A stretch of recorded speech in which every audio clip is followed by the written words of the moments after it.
Hey, salut, ici Kadjakore pour une nouvelle vidéo. Cette vidéo est la quatrième d'une série sur le Hangul, l'écriture coréenne. Les trois premières s'affichent en haut à droite de ton écran, je t'invite fortement à aller les voir si tu ne les as pas encore vues. Aujourd'hui, on va voir les consonnes doubles en coréen. On est parti. Avant de commencer, n'oublie pas de t'abonner à la chaîne en activant la petite cloche pour ne manquer aucun cours de coréen et également de liker la vidéo si mon contenu te plaît, c'est super important. Merci beaucoup. Alors, les consonnes doubles. J'ai une bonne et une mauvaise nouvelle. La bonne, c'est qu'il n'y en a que 5, donc ça va aller assez vite. La mauvaise, c'est qu'il va certainement te falloir beaucoup de temps avant de pouvoir les prononcer correctement. Et ouais, c'est un peu le problème avec les consonnes doubles en coréen, c'est qu'il s'agit de sons qui n'existent pas du tout en français, et donc il faut un certain entraînement avant de les prononcer correctement. On va les voir une par une, je vais te passer mes astuces pour essayer de les prononcer au mieux, et puis je compte sur toi pour t'entraîner un maximum pour pouvoir bien les faire. Cette consonne est composée de deux kiok. En début de syllabe, elle sonne comme un son que, mais plus claquant.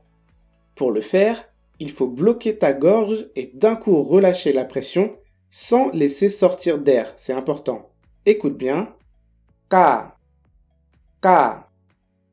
Pour voir si tu le prononces bien, mets ta main devant ta bouche. Si tu sens de l'air au moment où tu prononces la consonne, c'est que ce n'est pas bon. Il n'y a vraiment pas d'air. Je recommence. Ka. Je vais te faire une comparaison avec le kiok tout seul. Ka, ka, ka, ka. En fin de syllabe, elle se prononce comme un que bloqué, comme kiok. Ak, ak. Ensuite, on a 7 lettres composées de 2 tickets. En début de syllabe, c'est comme un son te, mais pour le faire, tu vas appuyer fortement ta langue au niveau du palais et des dents, et d'un coup, tu vas relâcher. Mais là encore, sans laisser sortir d'air. Ça donne ta, ta. C'est vraiment claquant, d'un coup. Ta. Si l'on compare avec le diget simple, ta, ta, ta, ta. Et il n'existe pas de mot avec cette lettre en fin de syllabe. Puis, la consonne composée de deux piep, c'est celle-ci.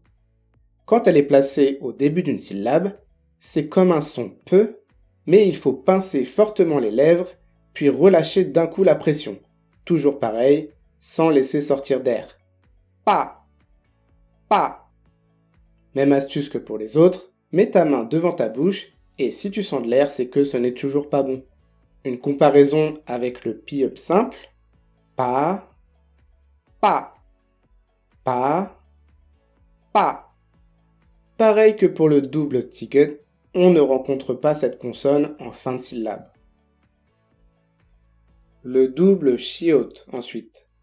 Placé en début de syllabe, c'est un son se mais sans sortie d'air, toujours. Donc il faut mettre de la pression avec la langue sur les dents et relâcher d'un coup. Ça, ça. Le chiot classique c'est ça. Et là, ça, ça, ça. Cette lettre-là, on peut la rencontrer en fin de syllabe et elle se prononce comme un te bloqué. At, at.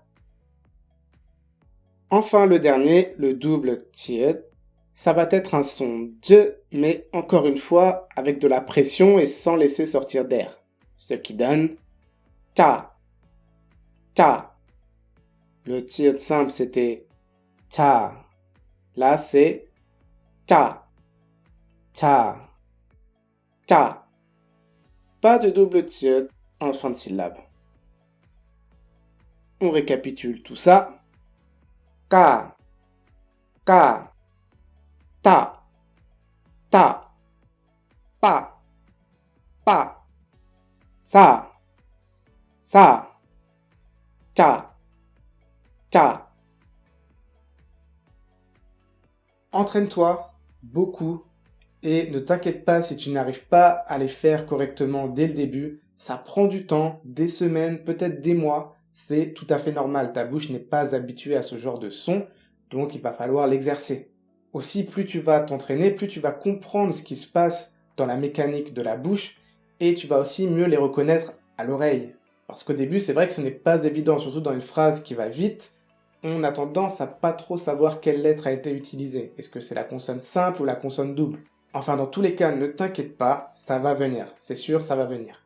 Je te rappelle que tu peux obtenir gratuitement mon livre numérique Comment se débrouiller en coréen, qui te donne plein de mots et de phrases utiles pour ton prochain voyage en Corée. C'est sur kajakore.com, le lien est dans la description. Profites-en, c'est gratuit. Voilà, partage cette vidéo si elle t'a plu, n'hésite pas à mettre un petit like, c'est super important, et abonne-toi si ce n'est pas encore fait. La prochaine vidéo dès demain, c'était Kajakore. Damen voyons.